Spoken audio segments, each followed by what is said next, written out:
الحمد لله رب العالمين والصلاة والسلام سيد الأنبياء والمرسلين محمد وآله وأصحابه رضوان الله تعالى أجمعين. أما بعد فأعوذ بالله من الشيطان الرجيم. بسم الله الرحمن الرحيم. إنا نحن نزلنا الذكر وإنا له لحافظون. وقال رسول الله صلى الله عليه وسلم خيركم من تعلم القرآن وعلمه أو كما قال عليه السلام. عجب نہیں کہ بدل دے اسے نگاہ تیری، عجب نہیں کہ بدل دے اسے نگاہ تیری، بلا رہی ہے تجھے ممکنات کی دنیا. برادران اسلام اور محترم سامعین کرام، آج میں اس پرنور اور متبرک محفل میں متبرک کتاب قرآن کریم کی عظمت و فضیلت پر روشنی ڈالنے کی جسارت کر رہی ہوں.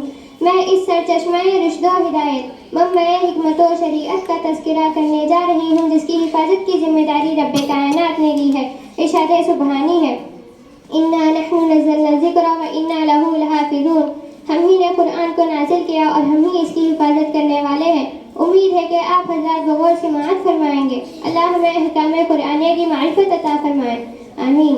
جب اہل مکہ نے قرآن کریم کو کلام اللہ کے خطاب سے نہیں نوازا، معجزہ ہونے سے انکار کر دیا، اس کتاب کا انکار کیا جس کے بارے میں ارشاد ربانی ہے، لا ریب فیہ، اس میں کوئی شک نہیں، تو رب کائنات نے تمام فصحائے عرب و بلغائے عرب سے تحدید اور چیلنج کیا کہ تم ایک دو نہیں بلکہ بہت سارے مل کر بھی اس قرآن جیسی ایک چھوٹی سی آیت بھی نہیں لا سکتے.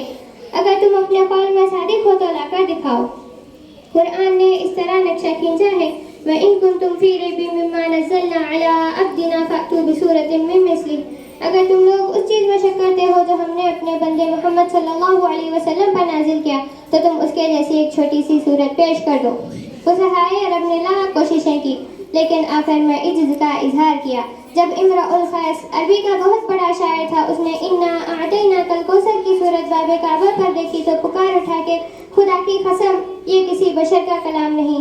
شہدائیان اسلام، آئیے میں آپ کو عظمت قرآن سناتی ہوں. جب کسی آدمی کے بارے میں یہ اندازہ لگانا چاہے کہ یہ عاصی ہے یا نیک بخت ہے، یہ صادق ہے یا کاذب، تو اس کے متعلقین پر نظر ڈالیں. اگر وہ صحیح تو وہ شخص بھی صحیح، اگر اس کے متعلقین بد ہیں تو وہ شخص بھی بد. ایسے ہی جب ہم قرآن کریم کی رفعت پر نظر ڈالیں، اگر قرآن کریم کی فضیلت پر نظر ڈالیں، اگر قرآن کریم کی عظمت پر نظر ڈالیں، تو اس سے پہلے ہم قرآن کریم کے متعلقین پر نظر ڈالتے ہیں تو سب سے پہلا تعلق نظر آتا ہے رب کائنات، جو مصدر قرآن ہے، خالق جہاں ہے، مالک و رحمان ہے، صاحب ایمان پر بڑا مہربان ہے.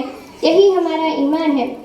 جو اس کا منکر ہے وہ شیطان ہے. کلام الملوک ملوک الکلامی، بادشاہوں کا کلام کلاموں کا بادشاہ ہوتا ہے. لہذا معلوم ہوا کہ قرآن سب سے اعلیٰ ہے، قرآن سب سے عرفہ ہے. قرآن کریم کو دوسری کتابوں پر بھی فضیلت حاصل ہے.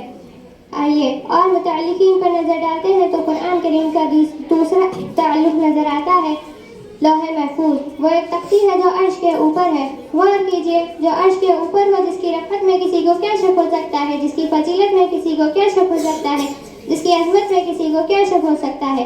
اعلیٰ عرفہ شے کے لیے اعلیٰ عرفہ مقام تجویز کیا گیا، وہ لوح محفوظ ہے. اللہ تعالیٰ ہم سب کو آیات قرآنیہ اور تعلیمات اسلامیہ کو اپنا رہبر بنانے کی توفیق عطا فرمائے، آمین. والسلام علیکم ورحمۃ اللہ وبرکاتہ.